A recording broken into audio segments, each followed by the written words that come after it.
The stamp duty holiday is being extended. Now, it's not official, but it's been announced it's happening. So the stamp duty holiday was supposed to end on the 1st of April. However, it's now been announced that it's going to be extended until the end of June. What does that mean? That means that now, if you're a first-time buyer, you'll pay no stamp duty on a house that you buy that's less than £500,000. If you're an investor, it's going to be fixed at 3%. So stamp duty is going to be less for longer, which is a really, really good thing. I'm very glad this has happened. And the reason I'm glad, and by the way, there are some disadvantages depending on who you are and what side of the coin you're on. But generally speaking, I'm really pleased about this because over the last year, house prices have been really booming and a lot of people have been making a lot of money.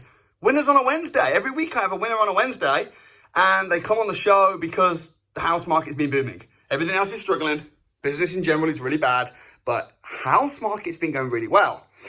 I was predicting that as soon as I said this last year, I said, look, as soon as the stamp duty ends and as soon as the furlough scheme ends, which it's looking like they're going to extend as well for another few months. And I don't know if they're going to keep extending this. I guess it all depends on how long the lockdown lasts. Now, they're saying that the lockdown is going to be completely lifted by the 21st of June. I hope that is the case, but we don't know for sure. But I imagine until the lockdown is completely lifted, we're going to keep having furlough. We're going to keep having the stamp duty holiday. And what's happening is through the pandemic, the housing market's booming. Right now, the average house that goes on Rightmove sells within 49 days. It used to be 67. So houses are selling a lot quicker, which is great if you're wanting to buy and sell a house. Also, first-time buyers are queuing up for properties. Now, the reason this can be a bad thing is because if you're an investor, it is sometimes harder to find a deal right now because the market's going up. And there has been a lot of criticism over the stamp duty holiday. Namely, the criticism has been, and the thing is, you can criticize anything. If it wasn't for the stamp duty holiday, in April, when the lockdown first happened, the housing market, we couldn't view houses. You weren't allowed to view houses. Everything paused. There's over 500,000 properties where the sale was paused. And to be honest, it was a nightmare. And I was pulling my hair out and business was really tough. But then they lifted the lockdown for the housing market and said you're allowed to view houses as long as you abide by the rules. So I've been, and a lot of people have hated me for it, but I've been buying lots of houses. I've been viewing lots of houses. I've been doing business as usual to some extent on the property side, sticking to the rules, social distancing, etc.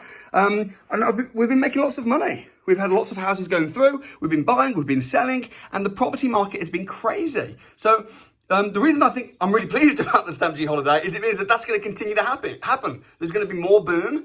There's going to be more opportunities right up until the summer. And if you've been scared, if you've been thinking for the last 6 months, but it's going to suddenly end and, I don't know, I'll wait and see. Look, you may as well get in now. The market is booming.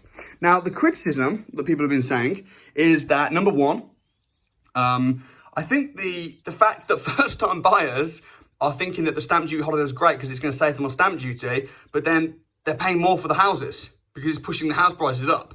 So I think people are latching on to the fact that actually, although we're saving on stamp, because house prices are going up, it's making it harder for first-time buyers.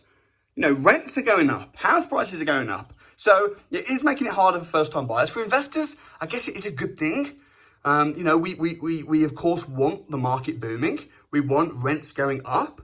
And I've been getting a lot of stick actually. The Northern Independence Party, I saw, bashing me on Twitter. I haven't looked into it too much. They're a political party, bashing me for buying houses and renting them out up north when I don't live up north because apparently it's, they need to free the north and all that. But I'm thinking that doesn't make any sense because I'm actually, number one, creating homes for people that want to rent, affordable homes. Number two, I'm teaching people and showing people how to do the same, whether they're northerners or southerners. So, to me, what I'm doing is I'm not trying to change the market, change the economy. I'm saying, what's the economy doing?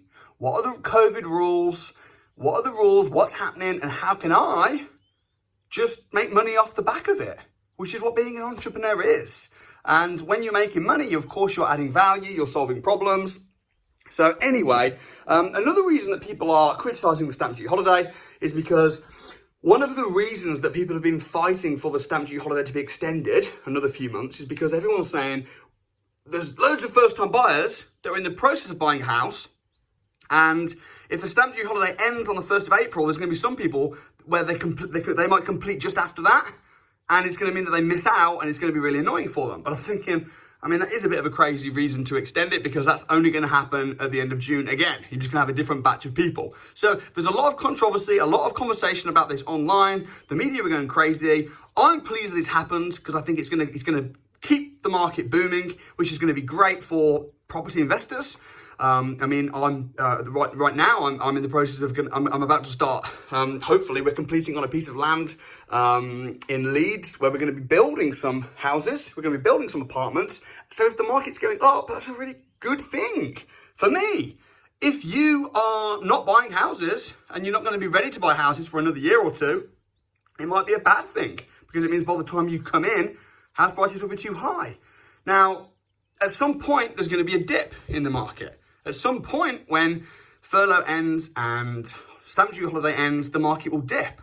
And I thought that that would have happened already, because I thought that the lockdown would have finished by now. But the lockdown is still not finished. It's not been lifted. But at some point, there's going to be a dip in the market. That is going to happen. But that's always the case. You know, the property market goes up, it goes down, it goes up, it goes down, it goes up, it goes down. But overall, over time, the housing market will continue to go up, because we are on a small island. There is a massive shortage of houses. There's an overpopulation of people. So what I would say is don't wait to buy a house. Buy a house and wait.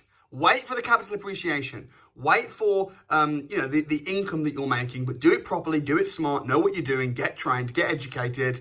I'd love to know what you think about the stamp duty holiday. Are you pleased? Are you disappointed? Do you think it's a good move, a bad move? Let me know in the comments below, and I'll keep you posted on any news updates. So don't forget to subscribe, smash the like button, turn the notification bell on, and I'll see you very, very soon with more updates.